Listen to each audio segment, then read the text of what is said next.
Araba ary volana martsa 1er mars mantsy androany 1er mars 2024 dia izay ihany koa ny arabako anareo manonona ny shalom amintsika rehetra. Ny journée androany dia faritan'izao tontolo izao ho journée mondiale amin'ny resaka compliment dokadoka fandokandokafana. Ny fiainantsika andavanandro moa dia iarahantsika mahita fa tsy misy afa-tsy dokadoka. Mandokandoka daholo ny mpandokandoka rehetra par intérêt na tsy par intérêt. Ny fiainana sosialy andavanandro dia rahantsika mahita fa mandokandoka artista nefa le hiran'le artista tsy hira fiderana, tsy hira évangélika, tsy hira mampiditra any amin'ny fiainana mandrakizay. Ny fihetsika ihany koa dia mifanohitra amin'ny filazantsara. Tononkira tsisy anatra mihitsy, tsisy message divine mihitsy, tsy misy parole sainte écriture mihitsy apitainao anatin'ilay message presque ohatran'izany daholo. Ny fandihizana mampandihy fitombenana zany dokadokafan'izao société zao. Dia bonusin'izany mandokandoka mpanao politika, mandokandoka personnage public satria mitady fitity azo toerana, misisika tia hita voninahitra ao anatin'izany rehetrarehetra izany. De nature humaine ohatran'izany daholo tsika. Fa ny Galatiana toko voalohany andininy fahafolona mpitako message amintsika.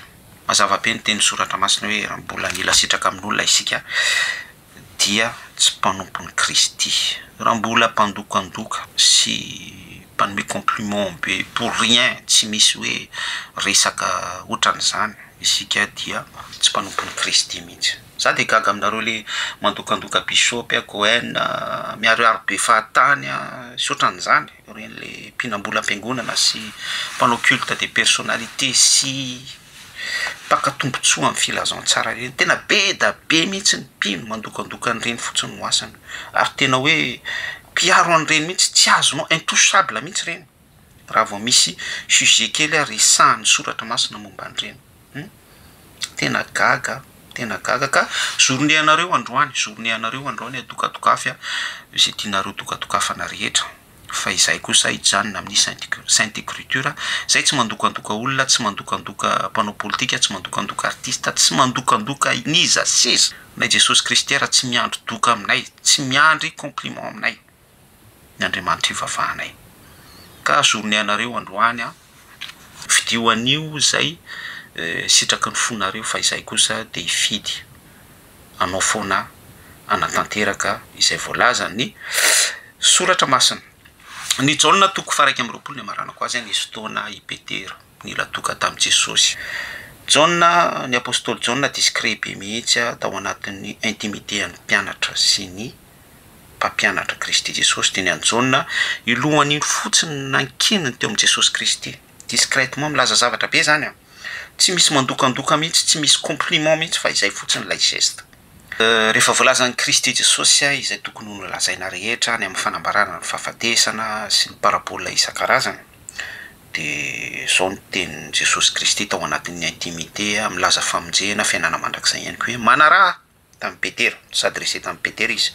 Hafa ny fandraisan'ny Petera an'izay de nature humaine isika ohatran'izay daholo, satria ny révélation rehefa mitonga amintsika ny herin'ny soratra masina dia misoka izay satria isika de nature humaine mbola mila fanamboarana be mihitsy par rapport amin'ny herin'ny soratra masina mitotona sy mianjera amintsika. Dia teo anteny ny soratra masina no noteneniko ny amin'ny hoe Jaona discret nanankina ny lohany fotsiny tamin'ny Kristy Jesosy. Dia ozy Petera hoe dia ahoana zany ny amin'ny mpianatra tianao indrindra, zany hoe Petera zany mila compliment, mila dokadoka amin'ny Kristy Jesosy, sady mandoka ny tenany izy no mila doka amin'ny Kristy Jesosy. Zay le esprit tsy ao amin'ny Kristy mihitsy. Kristy no mampiditra antsika ao aminy, zay le fitiavana filazantsara grâce. Amen. Dia tsotra be fotsiny valin'ny Kristy Jesosy hoe za tsy andokandokanao tsy misy esprit andokandoka atao anatiko ny filazantsara tsy mandokandoka izany, fa hoy Jesosy Kristy hoe ahoanao inona ny aminy, manaraha fotsiny araka ny fanolazaiko sy noteneniko taminao teo. Amen. Ka tsotra be fotsiny ny afatra hoe mangata amin'Andriamanitra tsy toa ialan'ny esprit mandokandoka, io esprit ana compliment io ao anatinao fa barème be mihitsy io, barrage isatra be io tsy hidiranao any amin'ny fanjakan'ny lanitra. Tianao Jesosy.